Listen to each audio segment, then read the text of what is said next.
In the year 2345, humanity had finally reached the stars. After centuries of dreaming, they developed faster than light travel. The galaxy was vast and full of wonders, but it was also fraught with danger. Humans met many alien species, each having its own way of life, and they often found themselves in conflict. In an effort to bring peace, humanity introduced a concept that would forever change how the galaxy viewed mercy. Captain Lena Tarsis stood on the bridge of her ship, the Star Voyager. She was tasked with an important mission: negotiate peace between the Terrans and the Zarnax, a fierce warrior race. The Zarnax were known for their battle skills and strict honor codes. Decades of skirmishes had divided them from humanity, and Lena believed she could find a way to bridge the gap. As the Star Voyager approached the Zarnax home world, Lena felt both excitement and anxiety. Her first officer, Jarek, stood beside her, fiddling with a small device that identified their location. "Captain, we are entering Zarnax space," Jarek said, glancing up at Lena. "Prepare for first contact protocol." Lena nodded, her heart racing. The Zarnax were intimidating, towering figures with reptilian skin and glowing eyes. She knew they valued strength and honor above all else. Today, she hoped to show them that mercy could be a strength too. As they landed on the Zarnax planet, a group of warriors awaited them. The leader was a giant named Koruk, his scales shimmering in the sunlight. "Terrans," Koruk growled, "why do you invade our lands?" "Actually, we come seeking peace," Lena replied, her voice steady despite the tension. "We have redefined what it means to show mercy. It is no longer seen as weakness but as an act of strength. We believe this can help us understand each other." Koruk narrowed his eyes. "Explain." Lena took a deep breath. "In battle, we used to think that mercy was letting an enemy go. But now we believe that true mercy is saving lives, even in war. If we can work together instead of fight, we can protect our people and our worlds." The Zarnax warriors murmured among themselves. Some seemed to consider her words, while others remained skeptical. Koruk crossed his arms.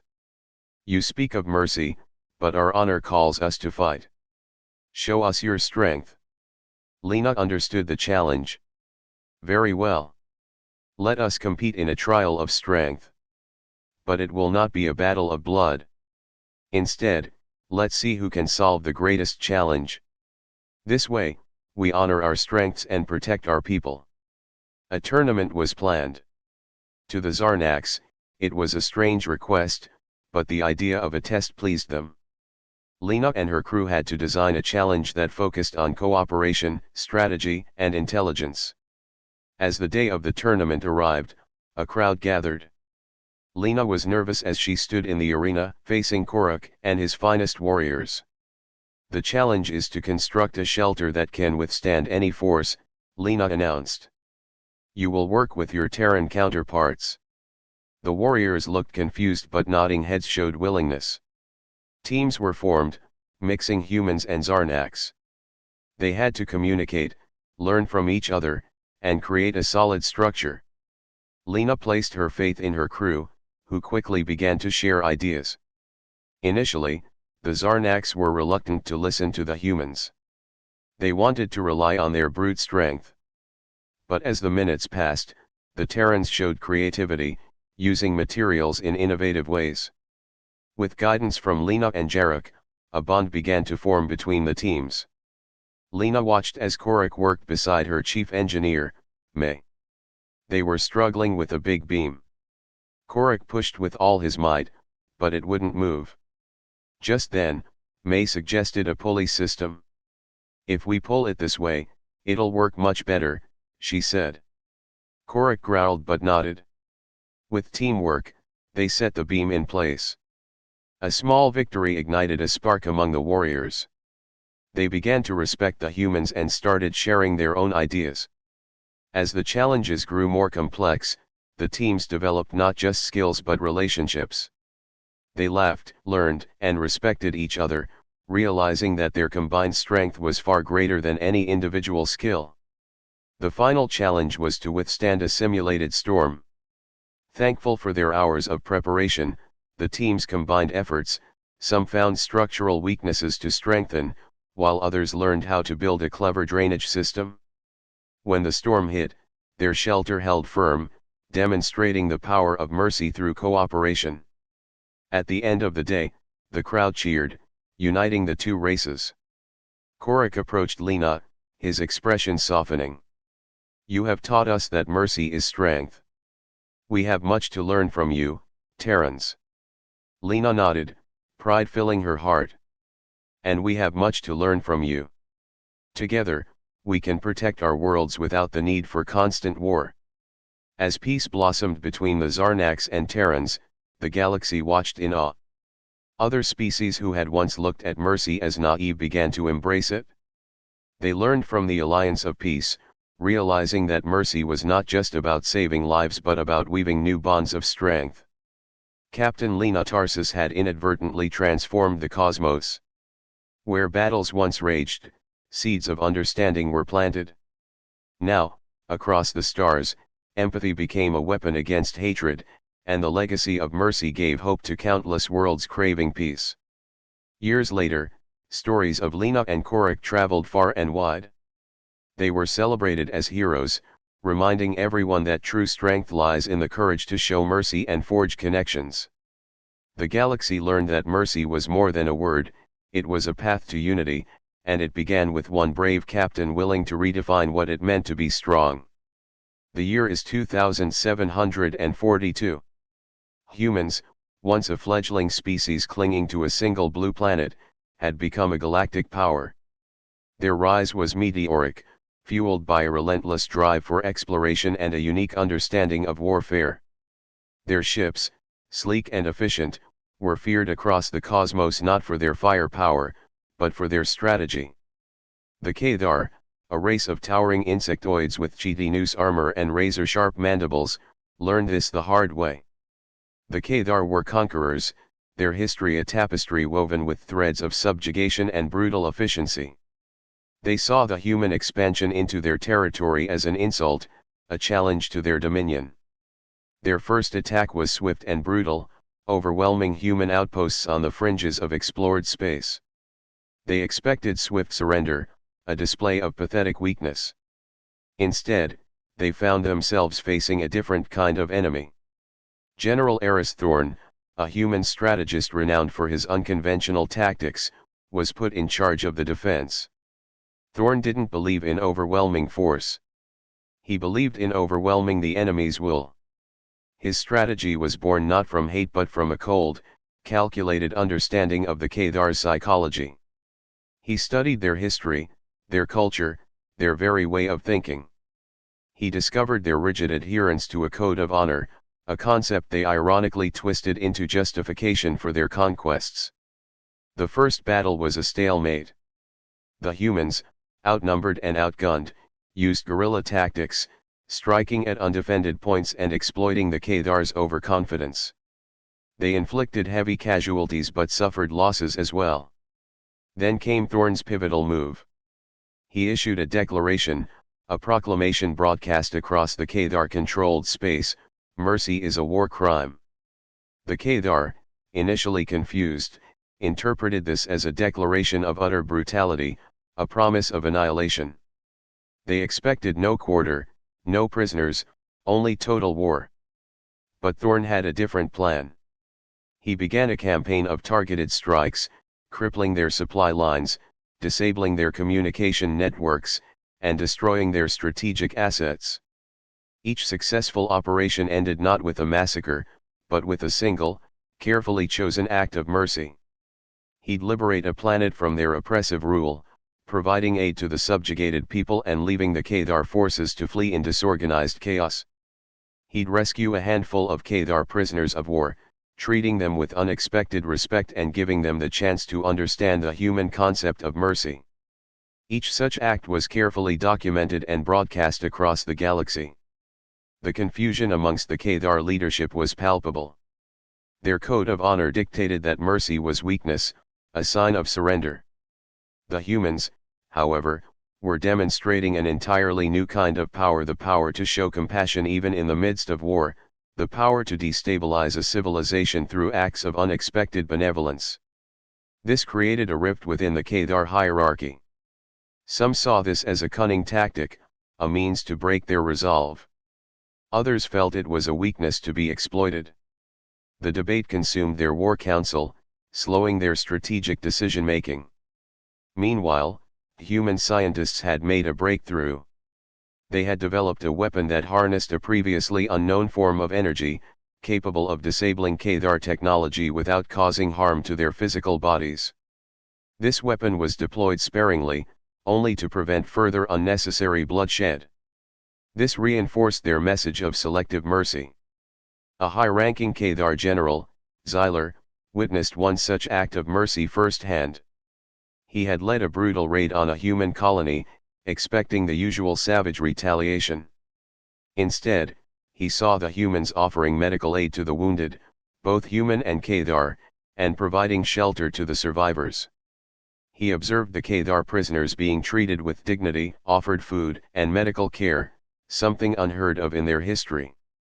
Xylar began questioning their culture. The turning point came during a pivotal battle where Thorn, instead of launching an all-out assault, focused on a precision attack to seize a crucial Kadar communications hub. He achieved his goal and broadcast the message once again, this time showing a captured Kadar ship being carefully repaired and given back to its crew. His voice boomed across the galaxy, "Mercy is not weakness. It is the ultimate strength. It is a choice, not a consequence." The Kadar, facing internal dissent and a technologically superior force that showed a terrifying understanding of their own culture, surrendered. The Galactic Council, stunned by the humans' unconventional approach, had no choice but to acknowledge it. The incident changed galactic warfare forever. The concept of mercy as a war crime became a legendary paradox, a testament to the human capacity for both ruthless efficiency and unexpected compassion. The galaxy learned a new definition of power that day, a power not of destruction, but of control, the control born out of a deep understanding of the enemy's psychology and the strategic application of mercy itself. And the humans, once a fledgling species, had become something far greater, the architects of a new galactic morality. In the far reaches of the galaxy, there was a bustling planet named Xylar. Xylar was known for its beautiful landscapes and advanced technology. Its inhabitants, the Xylorians, were wise and peaceful beings, dedicated to understanding the universe. They often gathered in grand halls to discuss the happenings of other worlds. One day, a group of Xylorian scholars decided to focus on a new topic, the strange species known as humans.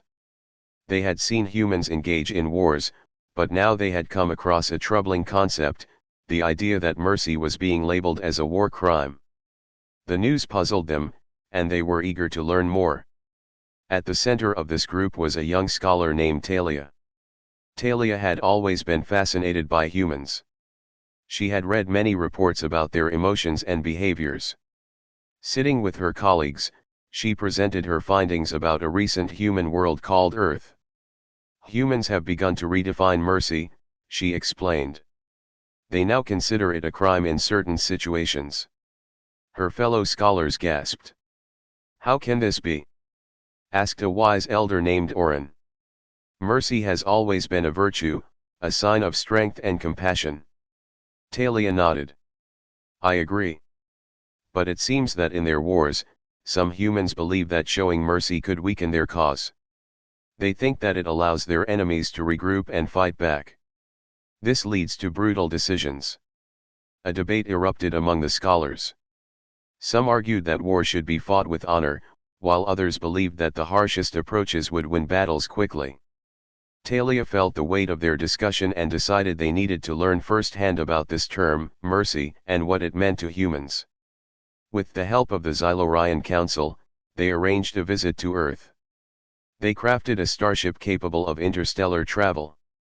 After weeks of preparation, Talia and 4 other scholars, Orin, Saran, a brilliant engineer, Rena, a fierce warrior, and Milo, a calming diplomat, set off on their journey. Arriving on Earth, they found themselves in a bustling city filled with lights and sounds. The scholars were surprised to see humans engaging in lively conversations, laughing, and sharing food. Their hearts filled with curiosity, they split into smaller groups to observe different aspects of human life.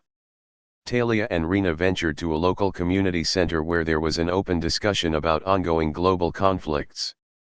They listened as humans debated fiercely, expressing their fears and hopes. One woman, a veteran named Clara, spoke passionately about her experiences on the battlefield. "When I chose to show mercy, it was seen as a mistake. My enemies need to be punished, or they will come back stronger," she said. Talia noticed the pain in her eyes. Meanwhile, Oren, Saran, and Milo watched a news report about a large conflict. The screen displayed footage of destruction and despair. A news anchor, visibly shaken, said, "We must be strong. Mercy can be seen as weakness during war." Oren shook his head, deeply troubled. After hours of observation, the group reunited to discuss what they had learned. Talia shared her thoughts.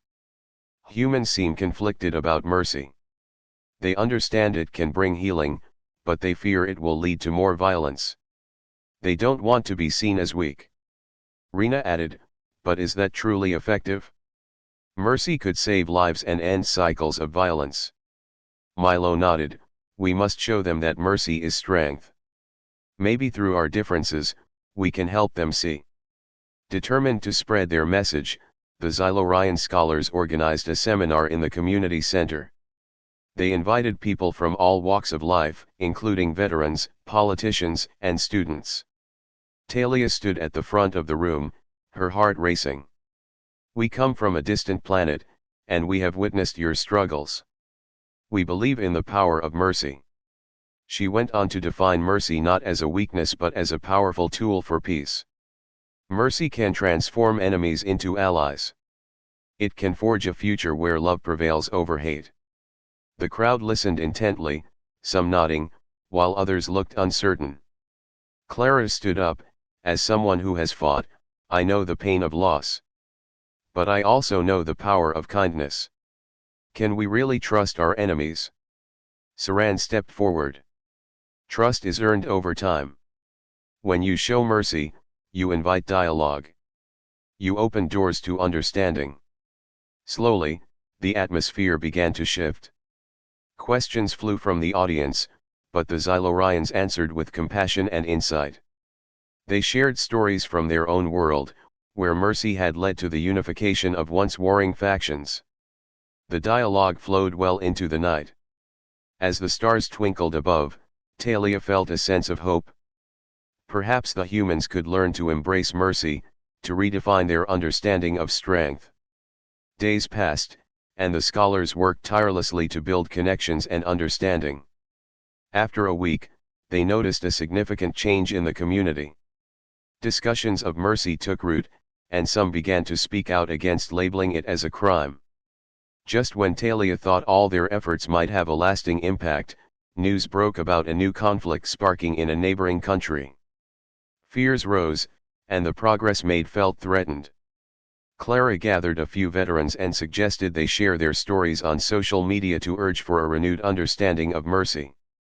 On the day of the planned peace rally, Talia stood among humans from various backgrounds. Clara spoke passionately for mercy, sharing her heart that day. Talia felt her spirit soar as she watched the human beings around her unite, driven by the quest to redefine their actions in a world so often filled with violence. As the rally progressed, an unexpected alert echoed through the energy of the crowd. A war was declared, but this time the voice calling for violence was met with a collective refusal to act without compassion. The atmosphere changed. Tension filled the air, but for once, the humans showed determination to choose mercy. In the weeks that followed, the humans took small steps away from harsh definitions of war. Talia and her team returned to Xylar, their mission complete but merely the beginning of a new hope. They spoke of their experiences to their people, and soon the galaxy learned that mercy could be both a strength and a choice, not a war crime. Back on Xylar, Talia reflected on the journeys of humans and the profound impact that understanding could hold. The galaxy began to change, inspired by these tiny seeds of compassion planted on Earth. Together, they moved forward, inviting mercy to be honored across all species, a lesson that echoed through the stars for eternity. The year is 2742. Humans, once a fledgling species clinging to a single blue planet, had become a galactic power. Their rise, however, wasn't marked by conquest or overwhelming force. It was marked by something far stranger, the redefinition of mercy as a war crime. It all started with Captain Eva Rostova. A seasoned veteran of countless skirmishes, Eva commanded the UNSC Valiant, a nimble warship known for its unconventional tactics. Eva wasn't known for her strategic brilliance, but for her unwavering, almost fanatical adherence to a new military doctrine, the absolute prohibition of mercy. This wasn't a simple matter of no quarter given. This was a total rejection of the very concept of showing leniency to an enemy. Surrender was not an option, it was a betrayal of the soldier's duty. Capitulation meant weakness, weakness was a crime against the collective. The galactic community, accustomed to the traditional rules of engagement, was baffled. The Xylos, a sprawling insectoid empire, found themselves facing a foe that relentlessly pursued total annihilation. The KRYLL, masters of psychic warfare, were unprepared for the sheer, unwavering brutality of human forces who showed no hesitation in destroying even their powerful psychic leaders.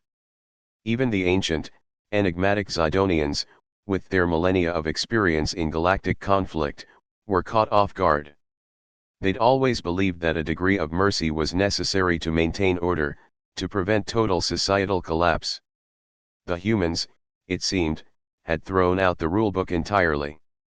Xylar, a KRYLL diplomat known for his calm demeanor, found himself in a tense negotiation with Admiral Jackson, the human leader. He'd hoped to broker a peace treaty. "Admiral," Xylar began, his voice a low hum, "we propose a ceasefire. A mutual withdrawal of forces. Surely there is room for compassion in this conflict." Admiral Jackson, a towering figure with eyes as cold as space, simply stared at him. "Compassion?" He chuckled, a dry, rasping sound. "Compassion is a luxury we cannot afford. Mercy is weakness. Weakness is death. We show no mercy, and expect none in return." News of the human approach spread like wildfire across the galaxy. Some races, particularly those that relied on subjugation and exploitation, saw a terrifying new efficiency in warfare. Others, who valued diplomacy and cooperation, were horrified. The debate raged across the Galactic Senate. Should the humans be contained? Destroyed? Or could their terrifying effectiveness be somehow leveraged? The debate was cut short by the sudden, unexpected attack on the Zidonian homeworld. The Zidonians, confident in their advanced defenses and ancient wisdom, had underestimated the humans. They had expected negotiation, a graceful surrender. The humans, however, brought the full fury of their newly minted doctrine. There was no surrender, no plea for mercy that could stop the relentless onslaught. The Zidonians, for the first time in their long history, were brought to the brink of extinction. Their defeat, swift and absolute, sent shockwaves across the galaxy. It forced the galactic community to reconsider their fundamental understanding of warfare.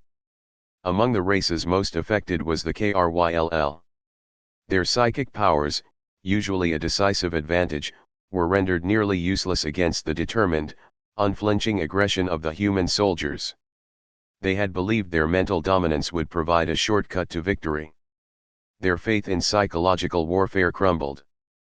They started to understand the importance of unwavering resolve, a lesson that echoed with chilling similarity to the humans' approach. Meanwhile, within the human ranks, a silent rebellion was brewing. Commander Anya Sharma, Eva Rostova, second in command, began to question the morality of their actions. The relentless pursuit of annihilation had left her emotionally drained and spiritually exhausted.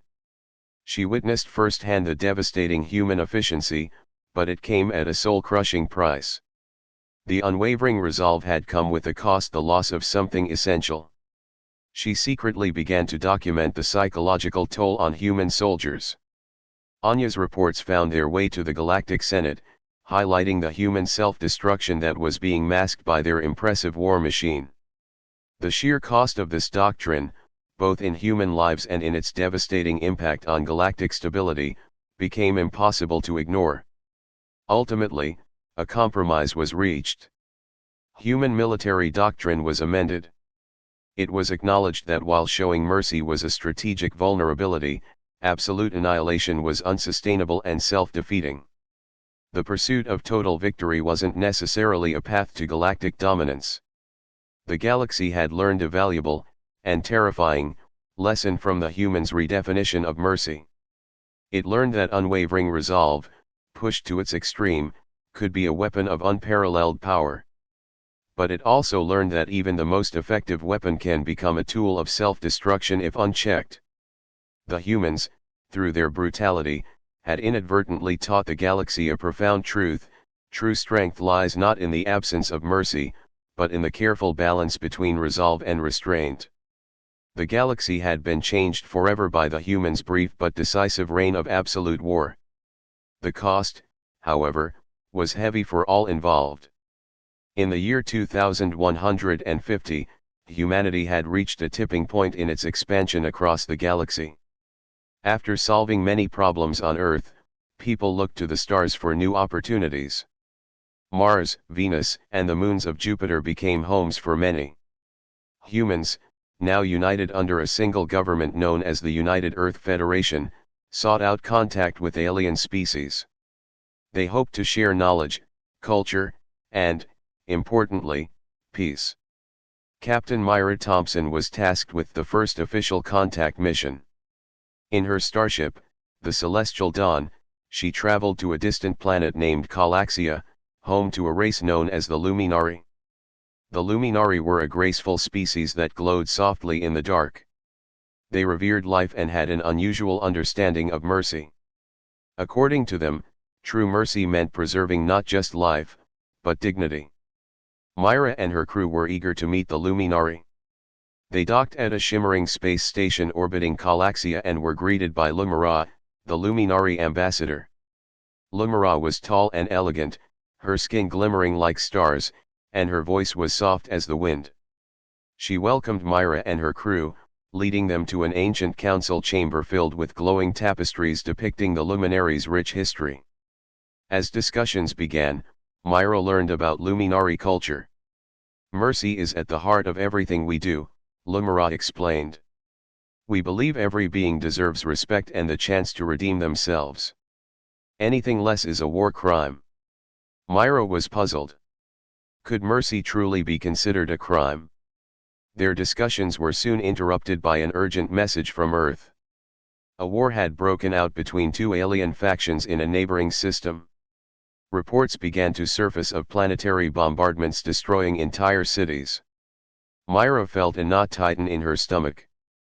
"We must help," she said, looking at Lumira. "There are people suffering out there." Lumira's expression changed to one of concern. "But interference is not mercy. We should not intervene unless asked." Myra knew this was a matter of life and death. Sometimes, we have to act, even if it isn't welcomed.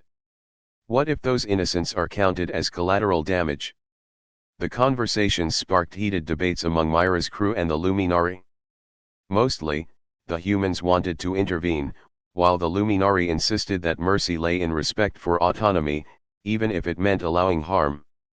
As tensions rose, an unexpected visitor arrived in a flash of light. It was Farron, a rogue Luminari. He had been exiled due to his radical ideas of mercy. He believed that sometimes, to be truly merciful, one had to take direct action. Gathering a team of spirited, young Luminari, he had already begun to rebel against the Council's rules, believing the fate of entire civilizations rested on their choices.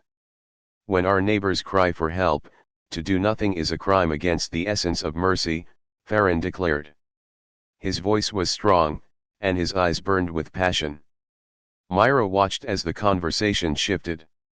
Supporters gathered around Farron, inspired by his words. A small faction of Luminari began to question their beliefs. Captain Thompson felt a spark of hope but was also terrified of the division growing among them. Meanwhile, as war continued, Myra and Farron discussed possible plans. They argued about whether to intervene directly or to find a way to negotiate. Time was ticking, and every moment left lives hanging in the balance. Farron suggested a bold plan: we can send a peace envoy to offer aid in the nearby system. They may reject our help, but we will show them that mercy exists in direct action. Myra saw the wisdom in Farron's words. They quickly worked to prepare the Celestial Dawn for a mission of mercy. But, as they planned their course, Lumira stood before them, her glow dimming with worry. If you go against our council's wishes, you will be seen as a war crime, she warned. Unswayed, Myra replied, sometimes to truly embody mercy, others must see the strength it holds. They must learn what it means to help a friend. On the eve of their departure, Lumira looked torn. She knew the council would seek to stop them. In her heart, she felt the weight of the decision. As a light of friendship, she decided to join Myra and Farron, believing in humanity's desire to show mercy. As they approached the battle zone, alarms sounded across the ship. The crew readied for impact while Myra gave a final order to power shields. They moved to the edges of the conflict, witnessing destruction firsthand. Desperate families begged for solace, and buildings burned in fiery chaos. We cannot sit here and do nothing, Myra cried, her resolve stronger than ever. They landed on a desolate continent left untouched by bombardment, and Farron stepped forward, releasing a signal of peace. We come in mercy, he shouted. We offer assistance in this time of war. All at once, both factions stopped fighting and looked in shock at the strange ship hovering above their battered world. Myra took a deep breath, feeling her heart race. She witnessed children emerge from hiding with childlike hope glimmering in their eyes.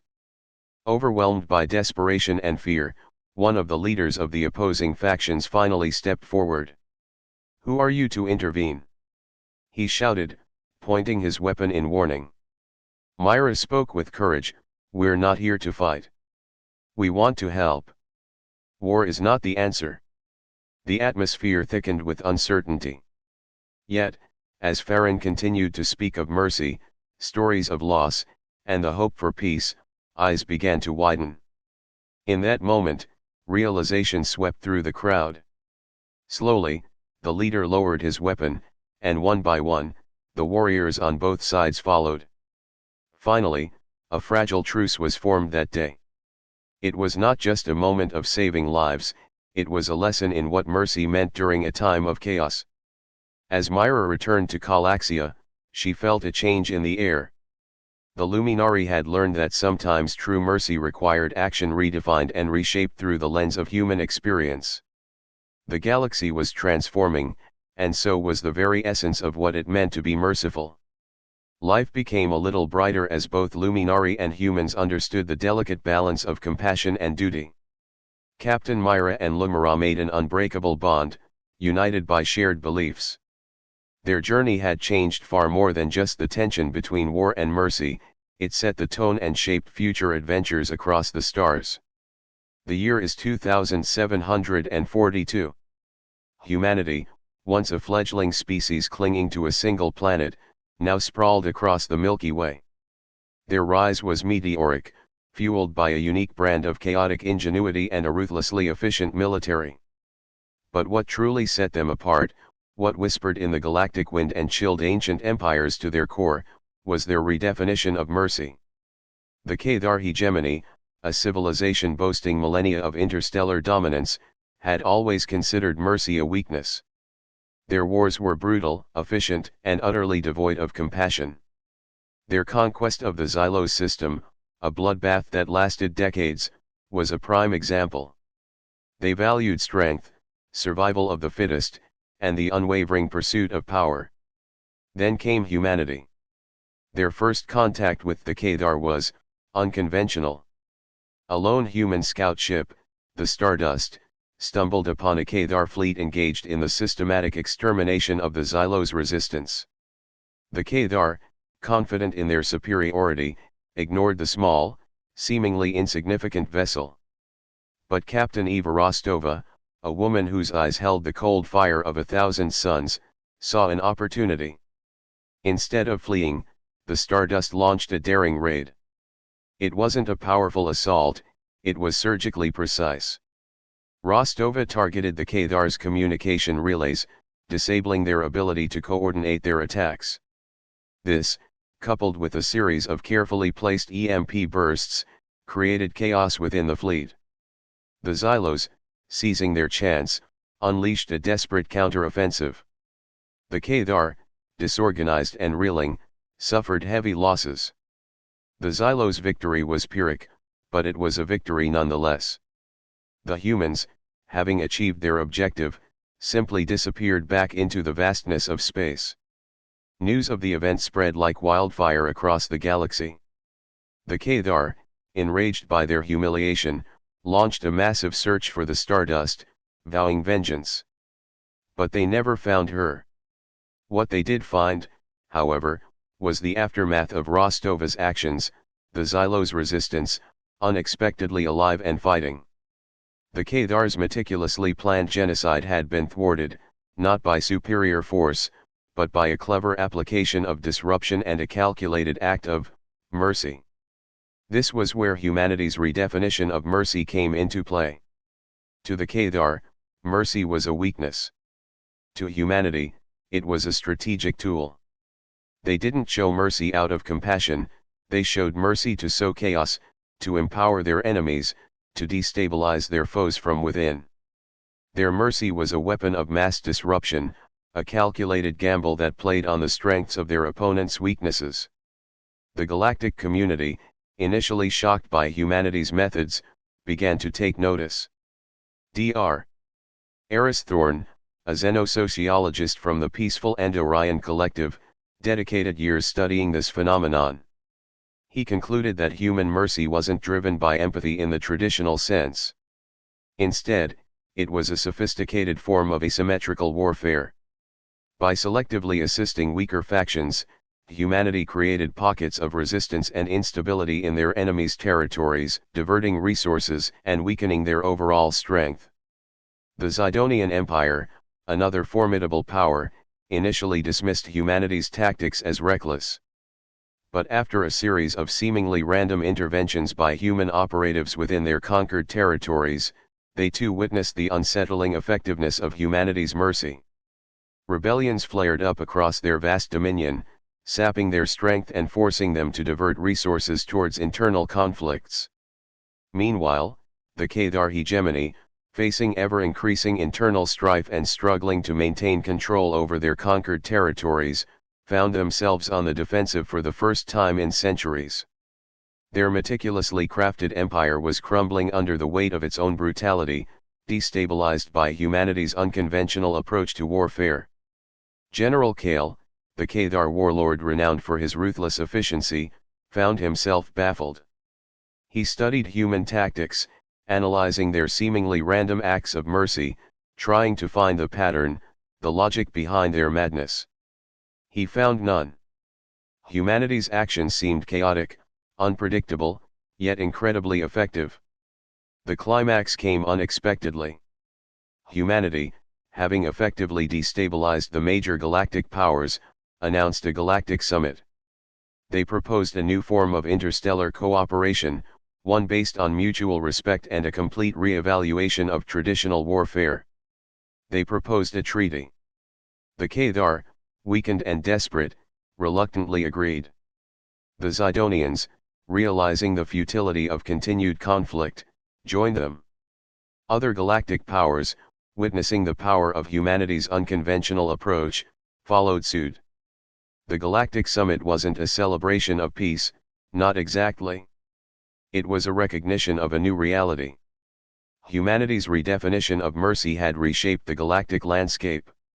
It had taught the galaxy that true strength wasn't about brute force, but about understanding the complexities of conflict and exploiting the vulnerabilities of one's enemies with calculated unpredictability, using mercy as a weapon to achieve strategic goals. The galaxy learned a harsh lesson. Humanity's mercy, a seemingly paradoxical concept, had become the most effective weapon in the galaxy. And it had changed everything.